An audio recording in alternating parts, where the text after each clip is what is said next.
Bayangkan sebuah peradaban kuno, ribuan tahun lamanya menjadi pusat dunia, dari tembok besar hingga jalur sutra, dari kaisar perkasa hingga penemuan-penemuan yang mengubah sejarah umat manusia. Namun tiba-tiba, semuanya runtuh. Kekaisaran yang megah itu dipermalukan, dipaksa berlutut, dan dipotong-potong oleh bangsa asing.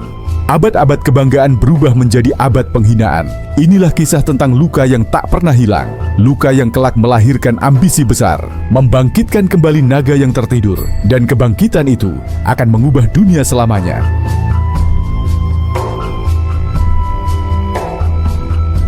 Di utara Tiongkok, mengalir sebuah sungai yang berwarna kuning keruh. Sungai itu dikenal sebagai Huanghe, Sungai Kuning. Banjirnya sering menghancurkan desa, tetapi sekaligus menyuburkan tanah di sekitarnya. Dari lembah inilah, lebih dari 4.000 tahun lalu, peradaban Cina lahir. Di mata rakyat, segala sesuatu bermula dari kisah-kisah legendaris. Mereka bercerita tentang Kaisar Kuning, Huangdi, penguasa setengah dewa yang mengajarkan cara menenun, menulis, hingga berperang. Dalam mitologi, ia bukan sekadar pemimpin, tetapi simbol persatuan suku-suku kecil yang kelak akan melahirkan bangsa Cina. Kisah ini bukan hanya dongeng, ia menjadi identitas, titik awal kebanggaan nasional. Dinasti Xia, bayangan awal sebuah negara. Catatan sejarah resmi, Shiji karya Sima Qian, menempatkan dinasti Xia sebagai dinasti pertama Cina. Meski masih diperdebatkan, arkeologi di daerah Erlitu menunjukkan bukti peradaban yang mungkin terkait dengan Xia. Di sini, untuk pertama kalinya, konsep kekuasaan terpusat muncul. Seorang raja yang memerintah atas rakyat luas, bukan sekadar kepala suku. Raja legendaris Yu dikenal karena keberhasilannya mengendalikan banjir Sungai Kuning. Kisah Yu bukan sekadar legenda teknik irigasi, melainkan simbol bahwa penguasa Cina harus mampu mengatur harmoni antara manusia dan alam. Prinsip inilah yang kelak selalu menjadi fondasi legitimasi setiap dinasti berikutnya. Dinasti Shang, lahirnya tulisan dan budaya ritual. Sekitar abad ke-6 sebelum Masehi, dinasti Shang berdiri. Dari sinilah, Cina mulai meninggalkan bayang-bayang mitos menuju catatan nyata. Tulisan tertua mereka ditemukan pada tulang ramalan dan cangkang kura-kura, disebut Oracle Bones. Dari goresan-goresan itu, lahirlah aksara Cina, salah satu sistem tulisan tertua yang masih bertahan hingga kini. Shang juga dikenal dengan budaya ritual yang kompleks. Raja bukan hanya penguasa politik, tapi juga jembatan dengan leluhur dan dewa. Perunggu dituangkan menjadi bejana besar, digunakan dalam upacara persembahan. Kekuasaan berakar pada keyakinan spiritual bahwa harmoni kosmos harus dijaga melalui pemujaan leluhur. Selain itu, Shang memperlihatkan kemajuan teknologi luar biasa. Perunggu mereka menjadi yang terbaik di dunia kala itu, menunjukkan betapa jauh peradaban ini berkembang dibanding kawasan lain pada zamannya. Dinasti Zhou, filosofi yang membentuk dunia. Pada abad ke-11 sebelum Masehi, dinasti Zhou menggulingkan Shang. Dinasti ini memperkenalkan konsep yang kelak akan menentukan wajah politik Cina selama berabad-abad. Mandat langit, Tianming. Menurut Zhou, seorang raja berhak memerintah hanya jika ia adil dan menjaga harmoni. Bila ia zalim, langit akan menarik mandat itu, memberi legitimasi bagi pemberontakan. Mandat langit menjadi dasar moral sekaligus alat politik. Hampir semua dinasti berikutnya menggunakannya untuk melegitimasi kekuasaan, sekaligus menjatuhkan lawan. Namun yang paling berpengaruh dari era Zhou bukanlah militernya, melainkan lahirnya filsafat-filsafat besar. Konfusius, Kongzi, lahir di masa Zhou akhir, mengajarkan pentingnya moralitas, hubungan sosial, dan tata krama. Menurutnya, masyarakat hanya bisa stabil jika setiap orang menjalankan perannya. Seorang anak berbakti pada ayah, rakyat menghormati pemimpin, dan pemimpin berlaku adil pada rakyat. Ajaran ini membentuk kerangka sosial Cina selama ribuan tahun. Laozi, tokoh Taoisme, berbicara tentang keselarasan dengan alam. Ia mengajarkan bahwa kekuasaan sejati justru terletak pada kelembutan, bukan kekerasan. Air lembut, katanya, namun mampu mengikis batu. Legalis, seperti Han Feizi, menolak idealisme Konfusius. Mereka percaya manusia pada dasarnya egois dan hanya bisa dikendalikan dengan hukum keras serta hukuman berat. Dari benturan pemikiran inilah lahir identitas Cina yang khas, disiplin, hierarkis, namun juga penuh harmoni dengan tradisi dan alam. Dinasti Qin, penyatuan naga. Pada abad ketiga sebelum Masehi, dari negara bagian Qin, muncullah sosok Qin Shi Huang, sang penyatu Tiongkok. Dengan kekuatan militer brutal dan sistem hukum legalis yang keras, ia mengakhiri era negara-negara berperang dan mendirikan Kekaisaran Qin pada tahun 221 sebelum Masehi. Qin Shi Huang melakukan perubahan revolusioner, menyatukan aksara, mata uang, dan ukuran takaran, membuat sistem jalan raya yang menghubungkan seluruh negeri, memulai pembangunan tembok besar pertama untuk menahan serangan bangsa nomaden. Namun pemerintahannya penuh kekejaman. Puluhan ribu rakyat dipaksa bekerja paksa, buku-buku dibakar, intelektual yang menentang dihukum mati. Qin Shi Huang ingin menciptakan sebuah kekaisaran yang abadi, bahkan sampai membangun makam terakota, ribuan patung prajurit yang mengawal keabadiannya. Meski dinasti ini hanya bertahan singkat, warisannya abadi. Kata Cina sendiri diyakini berasal dari nama Qin. Dinasti Han, kebangkitan sebuah imperium. Setelah Qin runtuh, muncul dinasti Han, 206 sebelum Masehi, 220 Masehi. Inilah masa di mana identitas Cina benar-benar terbentuk. Orang Cina hingga kini menyebut diri mereka sebagai Hanren, anak bangsa Han. Di masa Han, Cina bukan lagi kerajaan terisolasi. Mereka membuka diri ke dunia luar melalui jalur sutra. Dari Chang'an, barang-barang mewah seperti sutra dan keramik dibawa melintasi gurun dan pegunungan menuju Persia, India, bahkan Romawi. Sebagai gantinya, Cina menerima kuda, emas, dan pengaruh budaya asing. Di dalam negeri, Han menggabungkan Konfusianisme dengan administrasi negara. Pendidikan dan ujian pegawai negeri didasarkan pada ajaran Konfusius, menciptakan birokrasi yang rapi dan berlapis. Sistem ini bertahan hingga abad ke-20. Di bawah Han, Cina mencapai kejayaan sebagai sebuah imperium yang modern untuk zamannya. Dengan teknologi, birokrasi, dan perdagangan, ia menjadi pusat gravitasi Asia Timur.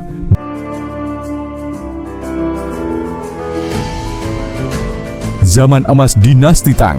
Pada abad ke-7 Masehi, lahirlah sebuah dinasti yang akan dikenang sebagai masa keemasan peradaban Cina, dinasti Tang. Di bawah kepemimpinan Kaisar Taizong dan Xuanzong, negeri ini mencapai puncak kejayaan dalam seni, ilmu pengetahuan, hingga diplomasi.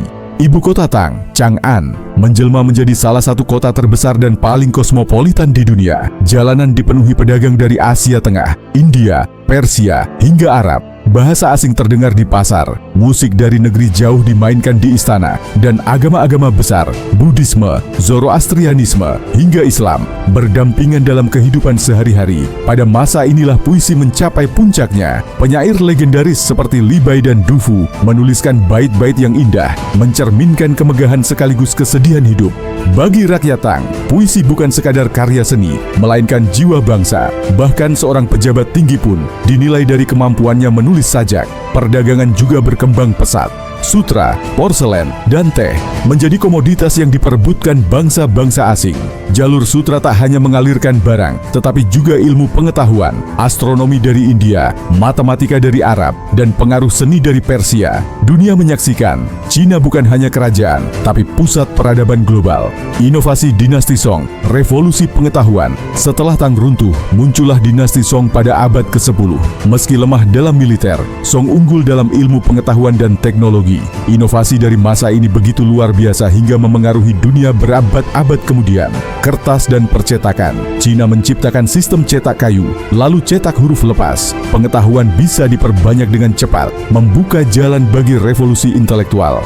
Bubuk mesiu, awalnya untuk kembang api, tapi perlahan berkembang menjadi senjata, mengubah wajah peperangan selamanya. Kompas magnetik, membantu navigasi laut, memungkinkan pelayaran jarak jauh. Mata uang kertas, pertama kali dalam sejarah dunia, ekonomi Cina berkembang jauh lebih modern dibanding bangsa lain kala itu. Ibu kota Song, Kaifeng, menjadi kota dengan populasi jutaan jiwa, luar biasa besar untuk ukuran abad pertengahan. Pasar malam dipenuhi lampu, pedagang, hiburan dan musik. Kehidupan urban tumbuh, menandai Cina sebagai salah satu masyarakat paling maju di dunia. Meski didera ancaman dari bangsa nomaden di utara, dinasti Song membuktikan bahwa kekuatan sebuah bangsa tak hanya terletak pada pedang, tetapi juga pada pengetahuan dan inovasi. Tembok besar Cina, simbol abadi.